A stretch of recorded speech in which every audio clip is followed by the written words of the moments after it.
Hello everyone, back tuning into the fourth Winter 2016-2017 update from GavsWeatherVids.com. So since September, at the start of September, we've been doing the winter updates, and we also last weekend, we did the first seasonal model roundup for the winter of 2016-2017. So with winter updates, we look at things like solar activity, we look at things like the Atlantic sea surface temperature anomalies, the Pacific sea surface temperature anomalies, what's going on with ENSO, how quickly snow cover is advancing across Russia, all of the things that you know go into the winter forecast. And on a week-by-week basis, with the winter updates, we see how these big drivers in terms of the ocean, solar activity, and so on are progressing. Added to that, we have winter updates, the winter model updates that we do one a month in September, October, November. And then when we get to the end of the season, at the end of November or start of December, I haven't got the date penciled in for this year just yet, but it's normally around the 1st of December, we put it all together and we put the winter updates with the models, and if the methodology is working correctly, we should get fairly close. We're going to get 100% accuracy of long-range forecasting, but we should get fairly close to the final outcome in terms of the forecast for the winter, and hopefully that forecast will be fairly close to how the winter actually pans out. So each one of these updates that we do through the autumn, if you like, it's building up the picture, it's adding another layer to the story, it's adding another chapter, if you like, to the story, and then eventually we get to the conclusion, the climax, which occurs at the start of the winter, or the very end of the autumn. So each one of these updates is important in its own right, in terms of its own update, but also important in terms of the bigger picture, which is always that it's building up towards the winter forecast. And of course, at the start of these updates have a bit of fun, a bit of a laugh, but as we get further on, they get more serious, certainly for me anyway, because I've got to come up with the forecast at the end of it all. So things do get increasingly serious as we go along. So I'll go with the fourth update in a second. Before I get on with that, just to say about the ads, there's links to articles on all the pages. Have a browse through widgets and click through the links. If there's any articles that you're interested in, you'll be helping us to pay for the website. There's video ads on both pages. They own that content. When you watch them, they close back up again. It does help to pay for GavsWeatherVids.com. So thanks so much for getting involved, and thanks for doing that. It's going to be quite a long video, so you can't watch it all in one go. Don't worry, it'll be kept at website indefinitely. You're probably watching it on Sunday morning on the homepage. Later on, it will be placed onto the winter updates page. There'll be a written report that goes with it as well. So if you can't watch the video all in one go, you can come back to it later on, watch it whenever you want, and on demand. And there's also going to be the written post as well for anybody that can't watch video. Of course, you can't watch video, you're not going to be watching this announcement right now, but written post is there explaining and summing up everything that we've discussed in the updates. Also very good for Google. And say about Terry Scully. Now, Terry is going to be giving us some very early winter thoughts from himself later on today. So that's going to be on the winter updates page. That'll be on Terry's own page here at the website. This evening we'll get the first idea, the first clue of what Terry is thinking for winter of 2016-2017. The update covers the rest of the autumn and going into the winter as well. So that's going to be very, very interesting. Do come back for that later on this evening. Right, better get on with it. I've talked for long enough. I'm going to try and keep this under half an hour for you. Not sure if I'm going to be able to quite do that, because it's going to be very long updates, a lot of information to cram in. But if I can, I'll keep it under 30 minutes or at 30 minutes. Going to start off with solar activity for the fourth update. So this is the solar disk on our side of the disk today from solarham.net. And look at this, we've got a blank sun on the solar disk today. So officially at solarham.net, solar activity is designated as very low. Actually, it's completely spotless. There isn't a sunspot on the solar disk when I'm doing the video today.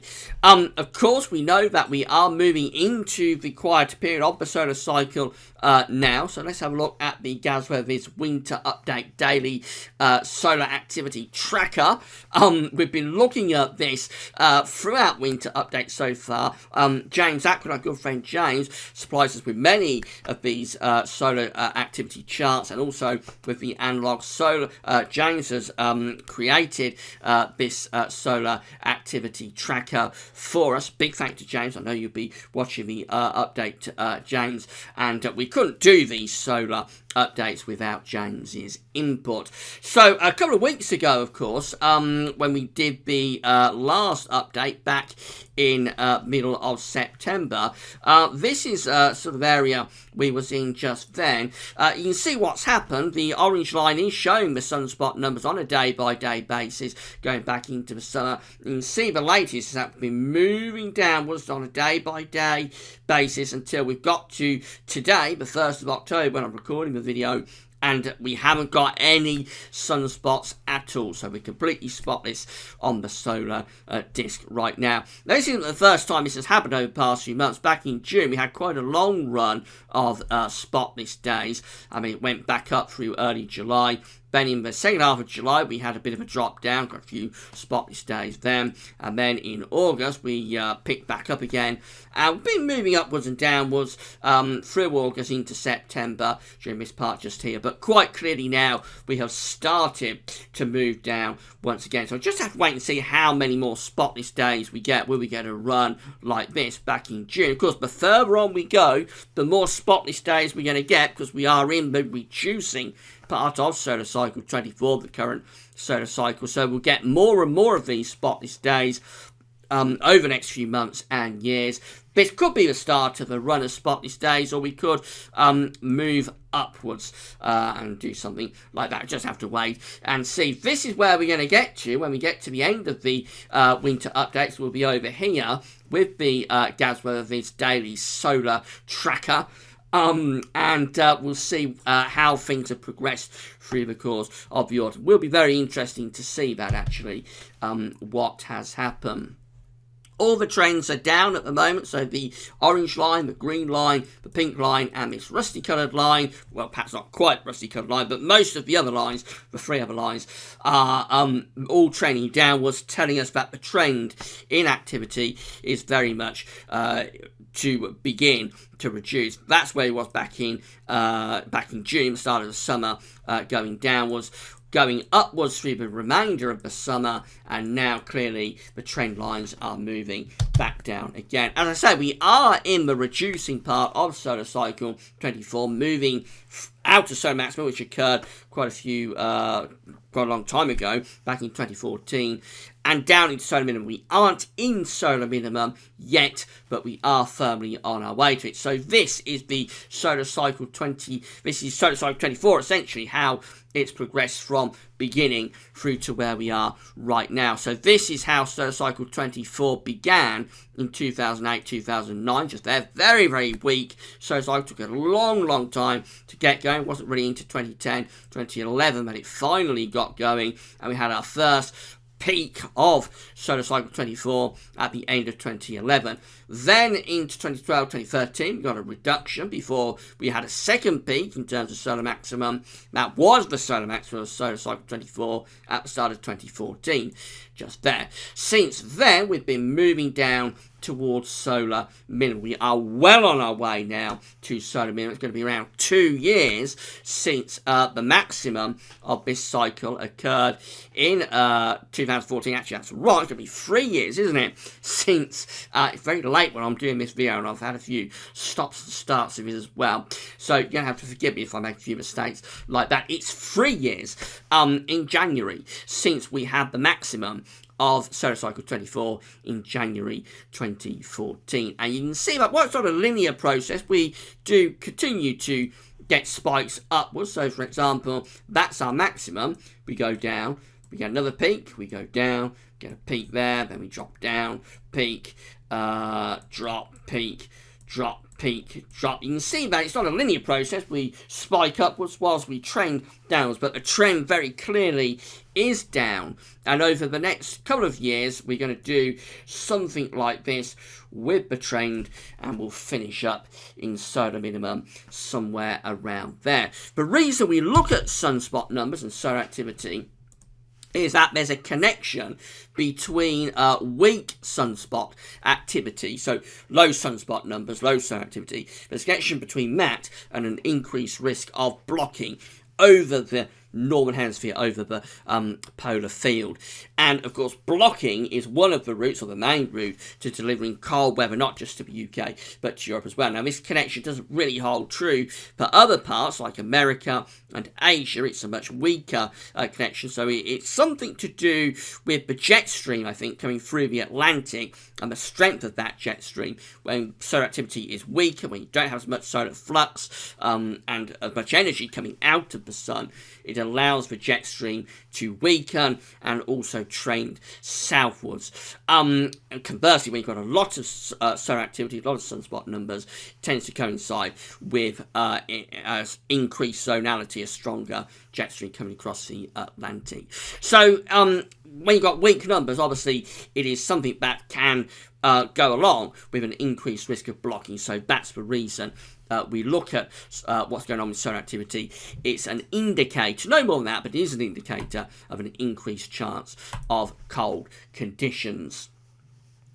Now, we talked about this a lot last year when we did the winter 2015-2016 updates. There's been a connection between the current solar cycle, which is number 24, starting in 2008, and we're still in solar cycle 24, and an old solar cycle that occurred a very long time ago, solar cycle number 12, that ran from 1878 to 1890. And this chart that James has sent through is trending, showing the trend of solar activity and sunspot numbers on a month-by-month basis for both of these solar cycles. So solar cycle number 12 and its sunspots are indicated by the green lines, whereas the current solar cycle number 24 indicated by the orange lines. You can see that we came out of the solar minimum for previous solar cycles in a very similar way. So very slow sort of beginning for both of these solar cycles. And then the maximums that occurred, the solar maximums, occurred in a very similar type way as well. They were both very weak solar maximums. The solar maximum of solar cycle 24, the current solar cycle, was probably the weakest for about 100 years. And then the way we trended out of solar maximum and moved towards, not yet there, but moved towards solar minimum, has been similar as well. I think overall, solar cycle 24 has probably been weaker than solar cycle 12, if anything, in terms of the sunspot numbers. I think there was more sunspot numbers and there were more peaks of those monthly sunspots. I think there's bigger peaks generally with the green lines compared to the orange lines. I think overall solar cycle 24 has been weaker than solar cycle 12. Nevertheless, they have been trending in a similar fashion. So this is where we are right now in terms of solar cycle number 24, just there. And you see that very close to this point, a little bit further on, but very close. What happened with solar cycle 12 is that there was a really big crash. Look at that, around 100 months into solar cycle 12, going towards solar minimum, there was a very dramatic crash in those sunspot numbers. So if we continue to trend in a similar way, it's not impossible that this orange line over the next few months, now we're not quite there yet, but over the next few months, the orange line might do something like that. Let's wait and see what happens. Now, not only has solar activity, sunspot numbers, been trending in a very similar fashion, these two solar cycles, so have the winters of these two solar cycles, at least until last winter. I'll go on to that in a moment. But this chart is comparing the winter Central England temperatures of solar cycle 12, 1878 to 1890, with solar cycle 24, the current solar cycle. So the green boxes here are the CETs for the old solar cycle, the winters of solar cycle 12. The orange boxes are the CETs for solar cycle, the winters of solar cycle 24. The first winter of both of these solar cycles, which is 1877, 1878, 2007, 2008, both milder than average. Then we go through to the second winter of these two solar cycles, and we're cold on average, as we are for the third and the fourth winters of these two solar cycles. The fifth winter of these two solar cycles goes milder than average. The sixth winter has a divergence. That is 1882, 1883, which is milder than average for solar cycle 12, and winter of 2012, 2013, which is a bit colder than average for solar cycle 24. So a little bit of a split there for that particular winter. Then we go back on trend for the next winter, which I think we're up to about 1, 2, 3, 4, 5, 6. So we're up to the seventh winter here, which is generally mild for both of those solar cycles. The eighth winter is 1884, 1885, and 2014, 2015. That comes out generally about average for both of the both winters. So not a great deviation there, generally within average.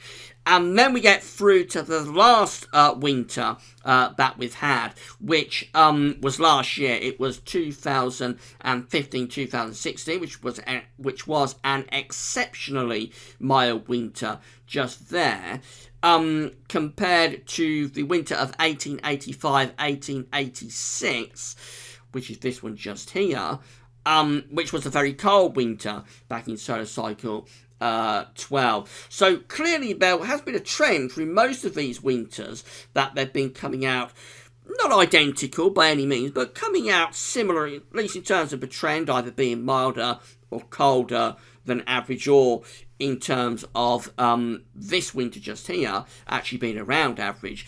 There does appear that there's been some sort of trend, but last winter completely blew that apart because it was an exceptionally mild winter for solar cycle 24, whereas its counterpart in solar cycle 12 was very significantly colder than average. That brings us up to the latest winter, which is this one just here. Now, of course, we haven't got the central temperature for this winter yet, 2016-17, because we're not into the winter, but its counterpart was 1886-1887, and that was a significantly colder than average winter again in solar cycle 12. You see, there was 3 cold winters in solar cycle 12 at this point, which is those 3 just there. So I thought I'd just show you how the winter of 1886-1887 developed in terms of the reanalysis charts. James has sent these through for us. So remember, 2016-2017, in terms of the solar cycle, is coinciding, its counterpart is 1886-1887. This is how November panned out. This is the first half of November, which looks a very unsettled month, November 1886, with a deep trough of low pressure through the country. The second half of November saw a complete change in 1886. We lose that trough and we'll replace it with a big ridge of high pressure, lots of dry weather there. The central temperature for November 1886 was 6.6 degrees. December 1886 looks like this. This is the first half, going from the 1st through to the 15th. And what we see for this one is that have a very deep trough through the country with a southerly tracking jet stream going like that. So that looks really unsettled, and potentially for the north anyway, quite cold. The second half of December 1886, and this month has a central temperature of just 1.9. Gets more interesting. Look, we have blocking out to the west, going to the northwest of the country. Trough still centred over the UK, and the jet streams coming through like that. So we're entrenching cold air into this trough via the ridging out to the north and west. That looks a cold and wintry month, or wintry second half to the month in 1886. This is January 1887. We can see what happened then is that high pressure built over Scandinavia, low pressure to the south, that turns the winds round to the east, so that looks very cold and wintry. January 1887 has a central England temperature of 2.4 degrees. Second half of January 1887 shows ridging to the east. Low pressure is coming back to the northwest, so the blocking is reducing. This looks very cold and a lot of dry weather as well, bringing in the air from the continent.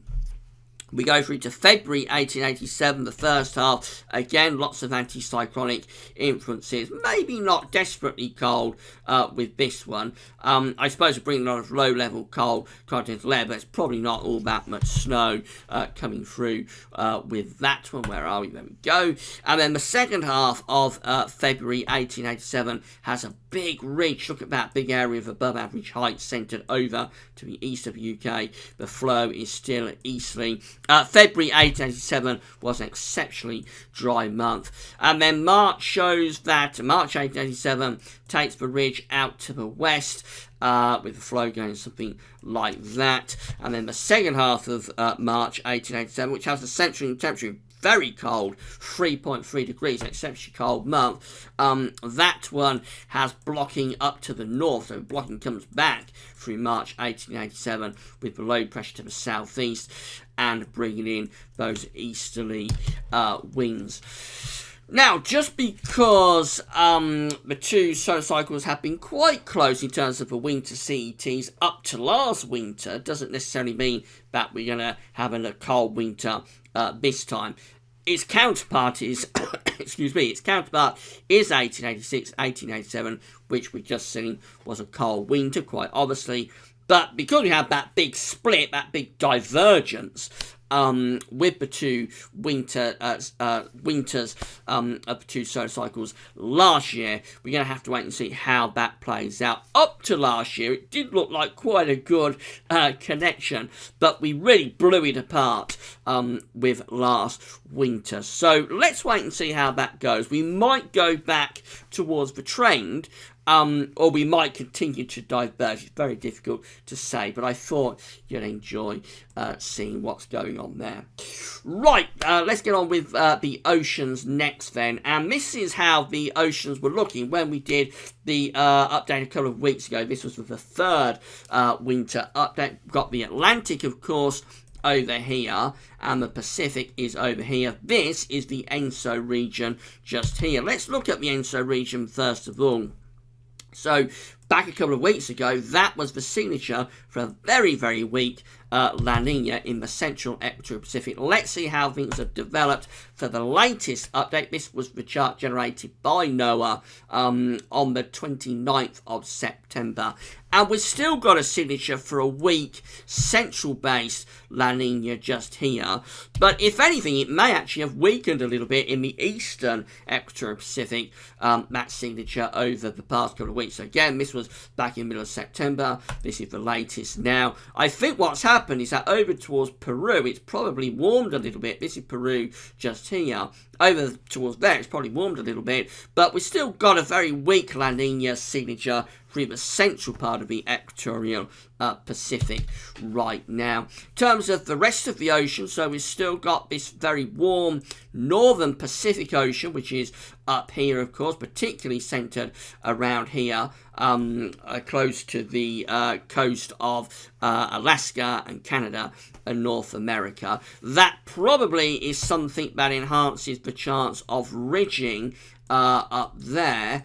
And up here, which sends the jet stream on a northwest-southeast trajectory. So it could be a signature for a cold winter in northern and eastern parts of America. Not necessarily good news for us, because it blows up the jet stream, get a lot of cold air in around here. That blows up the jet stream to run across the Atlantic like that. That's certainly what happened in the winter of 2013, 2014, and probably 2014, 2015 as well.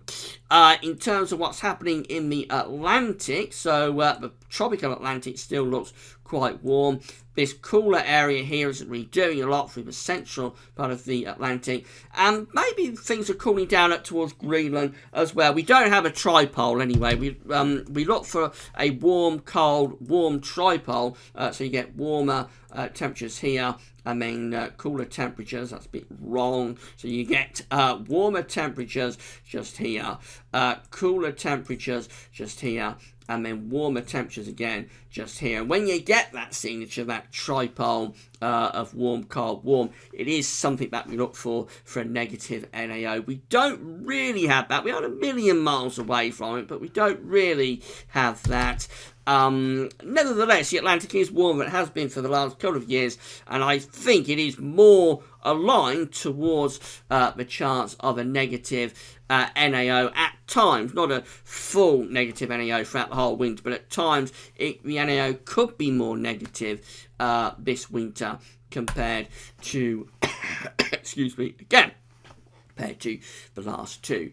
Let's come back to ENSO. This is the SOI, Southern Oscillation Index. This is an index that reflects the state of the atmosphere in the Southern Ocean between Darwin in northern Australia and Tahiti in the Southern Pacific Ocean. So when the SOI is positive, that is something that tells us that the atmosphere is going towards a La Nina type setup. When it's negative, when the SOI is negative, that tells us that the atmosphere is in a more El Nino type setup. Now, what happened through most of the summer is that we was trading negative and positive numbers with the SOI.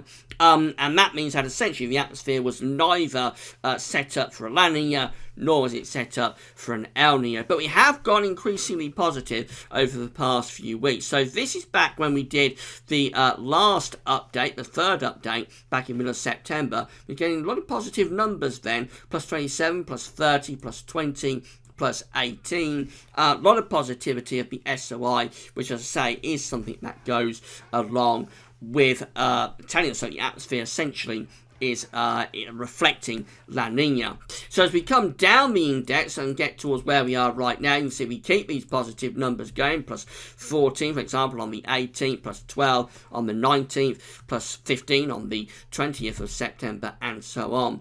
We come down to the latest SOI numbers, which is the 25th, comes out at plus 18, 26th, plus 23, 27th, plus 17, 28th, plus 10, 29th, plus 14, 30th, plus 27, very positive on the last day of September, and 1st of October comes out at plus 13. So the atmosphere appears to have very definitively now shifted in towards a La Nina type setup, and as it's done so, interestingly, CFS-V2 with its ENSO forecast is trending more towards weak La Nina. So these blue lines are individual members of the CFS ensemble, and you can see that they are, the blue lines are the latest members. You see that these latest members are increasingly moving down into weak, maybe even some cases borderline moderate La Nina territory. This is the temperature scale on the side, so this is -1 just here, and that is definitively into weak La Nina territory. -1.5 as an anomaly, the Ecto-Pacific would be down into moderate La Nina territory. The trend line is this black dashed line, and that is down into weak La Nina territory as well. Now, weak La Nina, we looked at the analogues for this in the third update and the second update. It looks as though, in terms of the analogues anyway, weak La Nina is a better signature, or a better signal for a colder winter for us compared to ENSO neutral. So the fact that the CFS-V2 anyway, as the SOI is going more positive, the fact that the CFS-V2 is gradually shifting more towards a weak La Nina might be good news if you want cold weather this winter. Better crack on. I've been going on for quite like how long we've been talking. So 28 minutes. Keeping the update to half an hour is out of the window quite obviously. Right, let's have a look at what's happening with hurricane activity next. We look at hurricanes because when you get a big hurricane season, it tends to coincide later on further down the track with an increased chance of blocking. So, so far we've had 12 depressions this hurricane season, 11 storms, 4 hurricanes, and 2 major Category 3 or above hurricanes. I think we're going to see that increasing. Actually, I appear to have last year's up. So what I'm going to do is just very quickly change that over 2016. Right, there we go. That is 2016. I didn't think those numbers were right because this season is a little bit more stronger so far. So far we've had 14 depressions. Just pretend that bit didn't happen, okay? So we've had 14 depressions, 13 storms, 5 hurricanes, bigger season than last year, and two major category 3 or above hurricanes. So we are having a bigger hurricane season this year compared to what we had last year. And I think this is going to be the biggest hurricane season at the end. We get to the end of it at the end of November. I think it'll be the biggest hurricane season since 2012, although probably some way short of 2012, actually. We look at hurricanes because what a hurricane is doing essentially is it's taking heat out of the tropics and it's dumping it into the polar field. And when you get lots of heat being dumped into the pole, that can translate back in the winter to an increased risk of high pressure over the pole. High pressure is blocking, and that could push the cold air into mid-latitude. So lots of hurricanes can be a signature for a colder winter for the Northern Hemisphere, particularly for North America, also for Europe. QBO next. Don't want to talk about this too much, but we know what's going on there in a very odd state with the QBO. We've got the westerly QBO just here, the easterly QBO just here. We should be doing something like this. We should be in an easterly QBO in a big white area. We aren't. However, I do think over the past few weeks, this white area, which is essentially the easterly QBO, that white area is expanding a little bit. So we might be shifting more towards an easterly QBO as we're going along. That's quite speculative, and even the folks at UK Met Office don't really know what's going on with the QBO quasi-biennial oscillation at the moment. Easterly QBOs translate into weaker zonal westerlies, essentially. So you mean a weak QBO, something that can go along with a cold winter. We're trending upwards very clearly with Arctic sea ice. So this red line here shows that we reached the minimum of the Arctic sea ice a couple of weeks ago. We're trending upwards now. The refreeze is well and truly underway. And then finally, we're going to look at Siberian snow cover. So if I just refresh the page, it might have updated. Actually, it hasn't. So this is up to, this is how things were looking a couple of weeks ago when we did the second update. This is for Friday, the 16th of September. But you see there's hardly any snow across the Siberian plain at all at that point. But let's have a look at the latest. So this is our latest chart just here. And over the past couple of weeks, there has very, very clearly been a big increase in snow cover. So this is how things were looking a couple of weeks ago. This is the latest. I'm doing the video. This is showing Friday 30th of September. And look how much snow we've got here on the eastern, or in the eastern part of Siberia. Lots and lots of snow already starting to build up. How does that compare with past years? We're going to go back to 1998. So this is how things looked on the 30th of September 1998, as far back as we can go with these charts from the National Ice Centre. I think we've got more this year compared to 1998. 1999, clearly we've got more, and 2000, we're way above where we was at this point in 2000, way above where we was at this point in 2001, and 2002, and 2003, and 2004, and 2005, 2006. Talk about hardly any snow across Siberia across on the 30th of September 2006. 2007, yes, we're way above 2007. Going to remind you how things are looking right now. That's how things are looking on the 30th of September 2016. 2007, we're way above that. 2008, we're way above. 2009, again, way above. 2010, and we're way above that. 2011 and 2012, we're way above both of those years. 2013 is close. Here we go back to where we are now in terms of where it was in 2013. We're close, but I think we've got more snow covered now compared to this point in 2013. And 2014 is quite close, but again, I think we've got more now compared to 2014. And then finally, we got 2015 last year. this is how things were looking on Wednesday, September the 30th, 2015. Quite clearly, on the 30th of September 2016, we have got more snow. So, well, right now we're doing really well for snow cover across eastern Siberia. In fact, there's no year in the record, and the record goes back to 1998, there's no year that has as much snow cover across eastern Siberia as we've got right now. Now, it's going to be interesting how that progresses over the next 2 or 3 weeks, because eventually what's going to happen is all of this area is going to fill up with snow, and as we get into November and December, that snow line will march into Europe. It's possible that what's going to happen is this area will just be restricted to here, and it won't really make much advancement over the next few weeks. But if this spreads very quickly across Russia, then that is one of the things that increases the strength of the Siberian high. What I also like to see, perhaps even more so than snow cover coming into Russia, what I also like to see in October is generating early snow cover across Scandinavia. It doesn't really matter if that snow cover doesn't last. Very often it melts by the end of October into November. Very often that snow cover will melt across Scandinavia. But I do like to see early snow cover building up across Scandinavia in October. So we'll keep an eye on that. Going to monitor it every week with the winter updates through the remainder of October, see how that progresses. We have had very big and rapid snow advancement across Russia over the past couple of years.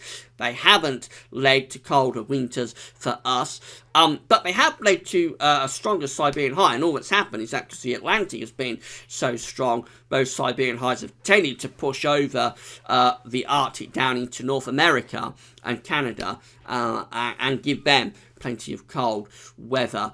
Could be that this year, because the Atlantic should be in a weaker state due to those sea surface temperature anomalies we were looking at earlier, also due to weaker solar activity, it could be this year, if we get this rapid advancement of snow cover across Russia, that might be a bit more important and impactful for this winter. Right, that's it for the fourth update. We've gone on for 36 minutes. Sorry about that. I wanted to keep it half an hour, but so much to discuss. I thought we'd have a job to keep it at 30 minutes. So, well, at 37 minutes and counting, I'm going to wrap it up and say thank you very much for watching. Next week, we're going to do the fifth update. Can you believe we'll be halfway through the winter updates next weekend? The fifth update, we'll have a look at, again, how quickly the snow lines advance across Siberia. We'll be looking at that in depth next week. And we're also going to have some analogues looking at warm Septembers next week as well. So come back for that then. And all it remains is for me to say thanks very much for watching. Hope you found it interesting. And at nearly 38 minutes, that's all for now. Bye for now.